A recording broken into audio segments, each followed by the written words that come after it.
Keith Tebow from FRCmedia. Thank you for joining us today. It's been a while since we've talked about the local business climate here on the South Coast. And if you remember, we talked to these two gentlemen quite often during the pandemic and even after to get an update on what's happening in our local businesses here on the South Coast, specifically the One SouthCoast Chamber. Pleased to be joined by Chief Operating Officer Rick Kidder. He's on the top, and Michael O'Sullivan, the CEO of the One SouthCoast Chamber. He's on the bottom. Let's see. How do I do I this? kind of like the way you set that order, Keith. I think that's Yeah. really good. Well, technically, I guess in the org chart, Mike is a little high. Who knows? Yeah, well, technically it is. In fact, we should probably tell your viewers that as I approach retirement this coming December from my chamber world, one of the things that I wanted to do was to step back a little bit. Mike, we had been co-CEOs since our coming together in 2020. And now Mike is the lone CEO. I am the chief operating officer, and I bow and kneel before him on a daily basis. So he's the man in charge, and I'm excited about the prospect of fading into the sunset. Mike, you have to comment on that one. You have to. The bowing and kneeling just doesn't happen. Yeah, there you go. Not into this arrangement, right? No. So I just wanted to spend some time to get an update on local business climate. Obviously, we talked a lot during the pandemic and how businesses fared during the event and also after the event, and gotten through that part of our history relatively well. Let me ask you, Mike, as CEO, what are you seeing now in terms of the general business climate here on the South Coast? The business climate is, I wouldn't say it's great, but I'd say it's better than fair, but not quite good. Although some businesses are doing well, but a lot are still there's a lot of people that are concerned about what's happening with the economy. They're concerned about inflation. They're still struggling with hiring. We're still hearing that a lot of people are still struggling with hiring. It may not have been like it was in the height of COVID, but people are still very much struggling with hiring, and childcare is still an issue. So it's while things seem to be getting a little better, a lot of the still same problems exist. I know, Rick, that we had the opportunity to speak last week on some of these topics, and one thing that you brought up is that inflation, and in relation to that, what has been higher interest rates has also impacted the ability of companies, especially small companies, to get that revenue, that capital that they may need on a short-term basis to maybe do some growing that they would have otherwise done if interest rates were lower. Correct? Yeah, you're right. And to put it in perspective, Keith, I think all of us on this call were alive when interest rates were approaching 21%. Obviously, we are in a point now where they are considerably higher than they were before, where the cost of money is higher than it was before. But that increase in the cost of money has, in fact, forced some companies to say, this is not the time. This is not when we want to grow and expand. And you can kind of add on to that, that we've returned pretty much to, and Mike alluded to the to hiring being an issue. We've returned to nearly pre-pandemic levels of unemployment, which is a wonderful thing. But unfortunately, we have many, many more jobs than we have people who are seeking them. And so our workforce participation rate is probably, and although I don't know the exact measurement at this time, is probably a good deal lower than it was pre-pandemic. And so what we're finding is that our companies are seeing a shrinking pool, that the unemployment rate doesn't actually provide an accurate assessment of where we are. It is one of the very few times that I have seen where inflationary concerns, hiring concerns, higher interest rates, et cetera, all have kind of existed simultaneously. And when that happens, you have some uncharted territory. Yeah.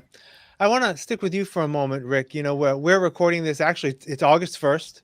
Got Happy August another 1st to you. good full month at least plus of summer. But I want to ask you, as you know, one of your roles is to oversee the Bristol County Convention and Visitors Bureau, the Mhm. local tourism, regional Yeah. tourism outlet here that falls under the chamber. What have we seen in terms of local tourism this summer? Um, are we back to pre-pandemic levels? Are we a little better? And what can we expect for the remainder of this summer season? Well, you know, it's interesting because we started to see the improvement in 2022. Now that we're in the summer of 2023, I can honestly say from all reports that we've had so far, is that we are pretty much returning to pre-pandemic levels. That does not mean, however, again, because of staffing issues and whatnot, we were just talking about this today. Some restaurants that would love to be open, lunch and dinner, are open only at dinner time because they can't staff it. Others are having the challenge of we have to close Mondays and Tuesdays now because the only thing we can staff is Wednesday through Sunday. So we're seeing a return to visitors and a tremendous amount of pent up demand for people to travel. I think we're seeing that not only nationally, but we're seeing it internationally. And I think the future of tourism is extraordinarily bright throughout Massachusetts, throughout New England, and throughout our region.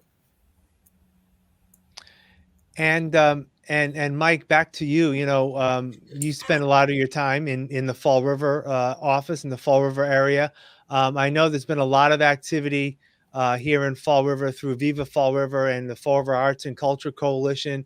It really has turned around in many ways local tourism interest in Fall River. New Bedford has been, some people may say, ahead of the curve over Fall River for many years, but it looks like with the activities of Viva Fall River and FRAC, that things are turning around here in the Spindle City as well. Definitely.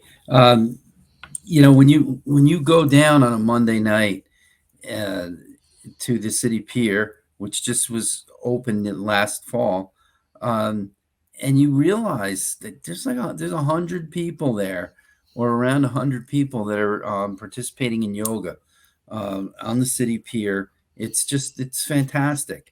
The kite festival that they had a couple weeks ago. There's just so much activity along the waterfront. It's very, very exciting.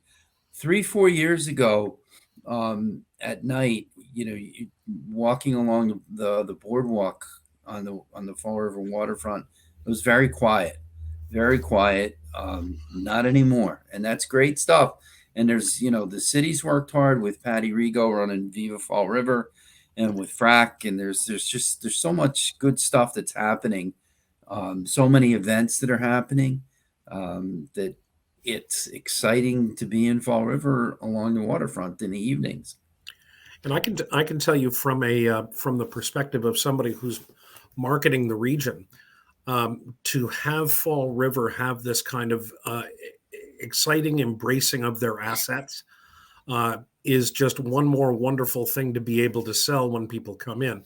Sadly, people kind of measure tourism sometimes as heads and beds, and Fall River is not a community that has a large number of hotels. There are hotels around Fall River, but not in Fall River, with the exception of one in the industrial park. And so, when you start measuring tourism, you have to start kind of looking at where are people from Battleship who are visiting Battleship Cove coming from. How effective is military tourism, is for historical tourism, for cultural tourism, because those are all things where Fall River can excel, and it can excel and forge its own place. What we've discovered in a lot of the research that we've done is that people are willing to come to this area when they know that there's things to do. And exactly the kind of work that Viva and FRAC have been doing has produced those things, and that brings in people, and most importantly, it brings in other people's money to help support this economy. I know that recently the city and Viva Fall River released a study that was done by UMass Dartmouth concerning tourism, and there's still a lot more that can be done in that area, and there's still more research that's going to be conducted. But let me ask either one of you, may still be a little early in this year, but Are there hopes that there'll be some measurement in terms of how Fall River fared this tourism season, Mike? Especially with all the activity that's been going on, is there a way that can be measured, you think? We're looking into making sure that we can measure it, but I mean, at the moment, the vibe is unbelievable. It's if for folks who haven't been down there in the evenings or the weekends, they really need to get there just to, even if you just take a walk. But we're in the process. We're working with UMass Dartmouth. We were just on the phone this morning with another company to try to figure out what's the best way to really be able to measure all the activity that's going on down there. Yeah. Let me just wrap up as we got a great update from the two of you. Rick, let me ask you, Sure. in the past, we like to also promote some activities that are happening at the chamber. What are some of the things and events coming up, say, in the next month or so? In the next month or so, well, let's start with the biggest being the best. We have Chowderfest coming up on September 30th. Chowderfest is a fantastic regional event that also attracts people from from outside of this region as well. That's going to be held on September 30th at City Pier 3. Tickets are available at onesouthcoast.com. We're back into full swing with a lot of our events when it comes to things like our networking events, our end of summer bash, which is always put on by ServPro. And it is, we call it the Intergalactic ServPro because it's ServPro of Fall River, of New Bedford, of Middleborough, of the Western world. ServPro always puts on a great show for us. That will be coming up on August 31st. People can sign up for that one online as well. We're back into full swing on our educational and informational series. We have coming up, I believe, Mike, it's August 17th. A wonderful program on that is going to be about family-owned businesses, because we have a large number of family-owned businesses in our region, and so we're very pleased to have Todd Blount of Blount Fine Foods, Brian LeCompte of Gold Medal Bakery, Heike Milhench of Milhench Company in New Bedford, and Allie Weiner of Sid Weiner and Sons in New Bedford to be our panelists for a really interesting discussion about running a family business and sometimes issues of succession in a family business. So we're back up and running, Keith. We got a lot going on, but let's have some fun at Chowderfest. Absolutely. And I believe also in September is going to be another job fair, correct? Yes. There is. The 14th of September is All another right. job fair at Rachel's in Dartmouth. Sounds good. All right. Let me see if I can do this right. Mike O'Sullivan, CEO, Rick Kidder, COO.